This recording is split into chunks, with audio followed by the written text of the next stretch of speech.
All right, so here we go again, and it has been raining from the last night. और आज start होता है हमारा एक नया वीक, और नए वीक के साथ एक नए काइंड ऑफ इंटेंसिटी के साथ इस दिन की starting. So it's going to be a very early session today, and जहाँ तक आज हम ट्रेन करने वाले हैं अपर बॉडी. लेकिन अपर बॉडी में ऐसा नहीं है कि हमें सारे मसल ग्रुप्स आज ट्रेन करने हैं.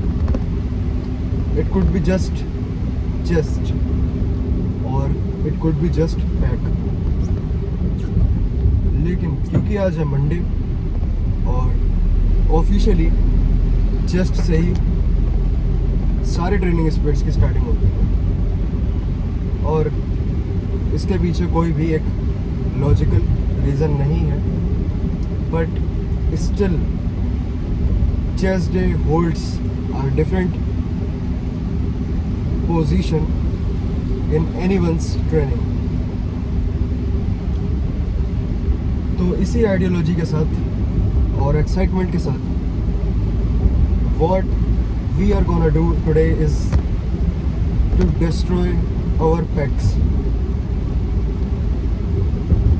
और this session is going to be after 3 consecutive days of rest. तो जो इससे पहले वाला हमारा लेग सेशन था, it was before 3 days. तो इस 3 दिन के रेस्ट में बॉडी को मोर देन 90% तक रिकवर कर दिया.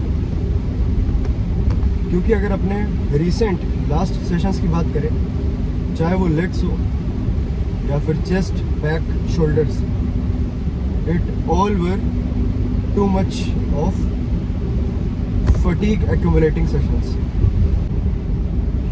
और इन 3 कंसेक्यूटिव रेस्ट डेज के बाद आज बॉडी थोड़ी सी रेस्टेड फील कर रही है.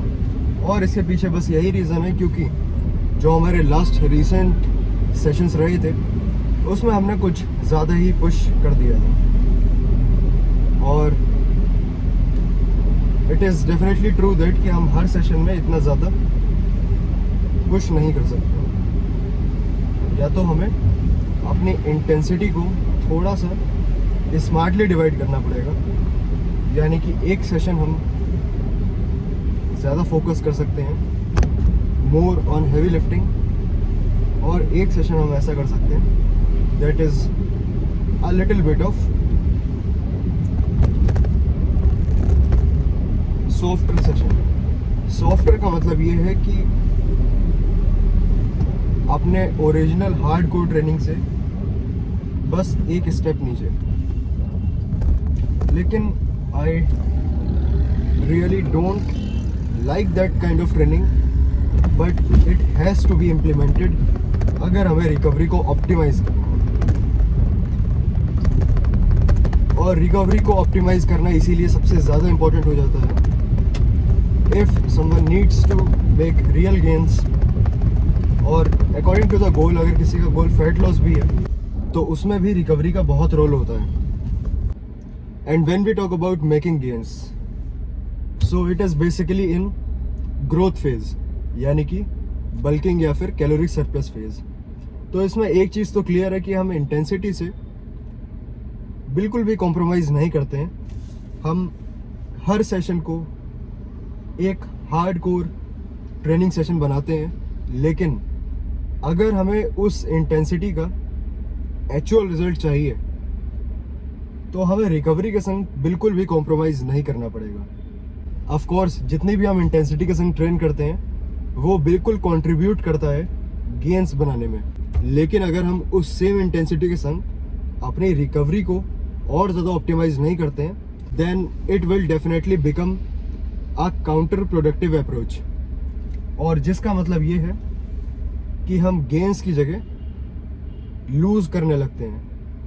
अब यहाँ पे एक पॉइंट ऐसा आता है कि हम ना तो लूज करते हैं और ना ही गेन करते हैं, because anyone who is on caloric surplus और in so called bulking phase, always उसका गोल यही होता है कि to gain strength, to gain maximum muscle mass. और इसीलिए यहाँ पे हमें सेक्रीफाइस करना पड़ता है अपनी लीननेस। और जितने भी हम श्रेडेड रहते हैं अगर, तो जो कोई भी पॉसिबली सो कॉल्ड लीन होता है, around 10 to 11% body fat, that is considered a pretty lean physique. लेकिन 10 to 11% बॉडी फैट पे हर एक मसल फाइबर विजिबल होता है। लेकिन one thing it is true that 10 to 11% is the best kind of body fat percentage that I would like to be around all the time. It is definitely the longer term goal. लेकिन in that 10, 11 or 12% body fat, we need to keep a certain amount of muscle mass. Lean होना और maintain करना, of course it is hard, but it is not that complex. और उसमें भी sacrifice करना पड़ता है अपने टेस्ट बर्ड्स के साथ, और बहुत सारी चीज़ों का संग हमें एडजस्ट करना पड़ता है। But it is definitely the most rewarding state for a human body, and this is all according to me. और अगर बात करें हम अपने इस करंट फेज की, ये डेलिबरेटली और इंटेंशनली अपनी कैलोरीज को अप करना, it is not kind of a normal thing. Bulking में ज़्यादा फूड इनटेक करना is not kind of a enjoying thing. बहुत सारे लोग इसे समझते हैं कि बल्क करना is kind of a enjoyment phase, लेकिन ऐसा बिल्कुल भी होता नहीं है। वो शुरुआत के कुछ दिन जब फूड इंटेक हमारा बढ़ता है तो डोपामिन भी ज़्यादा रिलीज़ होता है, इसीलिए हमें ऐसा लगता है कि ये थोड़ा एन्जॉयमेंट वाला फेज़ है। लेकिन when we put enough stress on our system, also with eating unnecessarily amount that our body needs, it definitely means there would be significant disadvantages too. जैसे कि लीन रहने में डिसएडवांटेज ये होती है कि थोड़ा बहुत ज़्यादा फटीग्ड फील होता है और एनर्जी लेवल इतने ज़्यादा हाई नहीं रहते हैं। वैसे ही अगर इस बल्किंग फेज़ की हम नेगेटिव्स की बात करें तो it is the most prominent one is the brain fog. ज़्यादा कार्ब्स कहो या फिर ज़्यादा कैलोरीज कहो, it definitely makes the brain blunt. तो हम बहुत ज़्यादा मेंटली एकदम शार्प फोकस के संग नहीं रहते हैं। लेकिन when we are lean, we do not have unnecessary amount of body fat in our body. It functions so much far better than our current state. Of course, the main fuel for our brain is glucose, or in other words it is carbohydrates. लेकिन अगर इसकी amount भी जब ज़्यादा होने लगती है तो ये अपनी फंक्शनिंग भी थोड़ी बहुत स्लो डाउन कर देता है। अगर रिक्वायर्ड अमाउंट से हम इनपुट कम करते हैं तो भी फंक्शनिंग में थोड़ा बहुत डिस्टर्बेंस क्रिएट होता है, और अगर रिक्वायरमेंट से हम ज़्यादा प्रोवाइड करते हैं, ज़्यादा इनपुट होता है, तब भी आउटपुट में हमें ऑप्टिमल रिजल्ट नहीं मिलते हैं। तो एक जो बीच की स्टेट होती है, it could be just better, लेकिन and definitely there are more disadvantages in this growing phase, and that is you always look softer, क्योंकि जब बॉडी में फूड इंटेक ज़्यादा होता है, फ्लूइड ज़्यादा होता है, तो body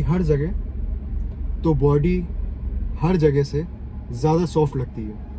whether it is face और एनी पार्ट ऑफ बॉडी, हर जगह वाटर होल्ड होता है, हर जगह ग्लाइकोजन स्टोर्स एकदम फुल होते हैं। तो इसका एडवांटेज एक तो ये है कि हम हमेशा स्ट्रॉन्ग फील करते हैं, बॉडी वेट ऊपर जाता है, स्ट्रेंथ ऊपर जाती है, मसल मास ऊपर जाता है। तो ये सारी चीज़ें एडवांटेजेस में आती हैं बल्किंग के।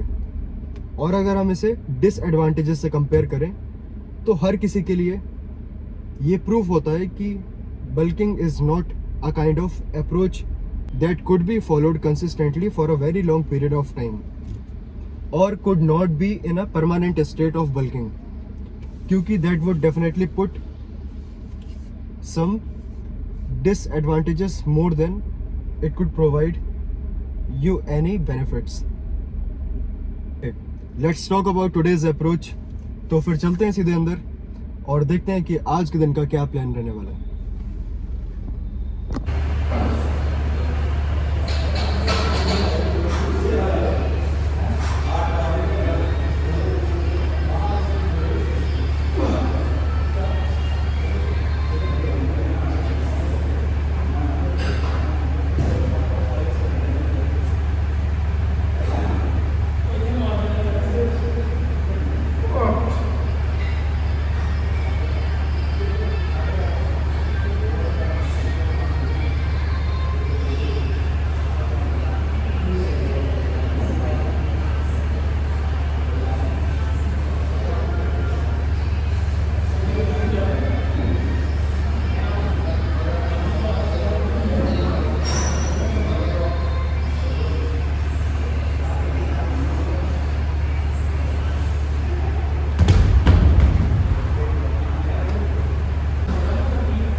ओके, तो end of the session and chest is completely destroyed. और आज की अप्रोच हमारी काफ़ी मिनिमल थी, सिर्फ 2 मूवमेंट्स, और दोनों मूवमेंट्स में हमारा प्योर फोकस था सिर्फ और सिर्फ प्रोग्रेसिव ओवरलोड।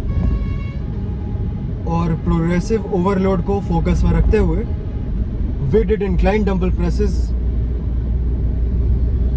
एट 35 kgs, और उसके 2 वर्किंग सेट रहे। रेपिटेशन आई गेस पहले सेट में इट वाज अराउंड 5, और दूसरे सेट में भी it was kind of 4 to 5। और बात करें अपने दूसरे मूवमेंट की, that was fly based pack deck flies, जिसमें हमारा टारगेट था मैक्सिमम ब्लड फ्लो करना बिटवीन आवर चेस्ट, और सारे रेप्स एकदम स्क्वीज करके फील करना। लेकिन मेन फोकस हमारा उसमें भी आज यही था कि हम प्रोग्रेसिव ओवरलोड को टारगेट करें, क्योंकि पिछले कुछ रीसेंट सेशन से हम दोबारा से रीलर्न कर रहे हैं अपनी टेक्निक टुवर्ड्स लिफ्टिंग। तो जो भी हम वेट लिफ्ट करते हैं, whether it's a compound lift और any kind of isolation movement, लेकिन फोकस हमारा अभी तक बेसिकली ये था कि उसे परफेक्टली एग्जीक्यूट करना। लेकिन उसकी वजह से 2 चीज़ें क्लियर हुई। एक, हम अपनी फॉर्म को और बेटर तरीके से परफॉर्म कर रहे हैं, और दूसरी चीज़ ये जो कि एक स्लाइटली डिसएडवांटेज ये है कि फॉर्म को प्रायोरिटाइज करने की वजह से हमारी इंटेंसिटी थोड़ी सी कॉम्प्रोमाइज़ ज़रूर हुई है। इंटेंसिटी बस इसीलिए कॉम्प्रोमाइज़ हुई है क्योंकि जो हमारा एक्चुअल ट्रेनिंग लोड था वो कम हुआ है। तो इसीलिए आज की अप्रोच हमारी कंप्लीटली डिफरेंट थी। लेकिन इसका मतलब ये नहीं है कि एग्जीक्यूशन में या फॉर्म में कोई भी कमी थी।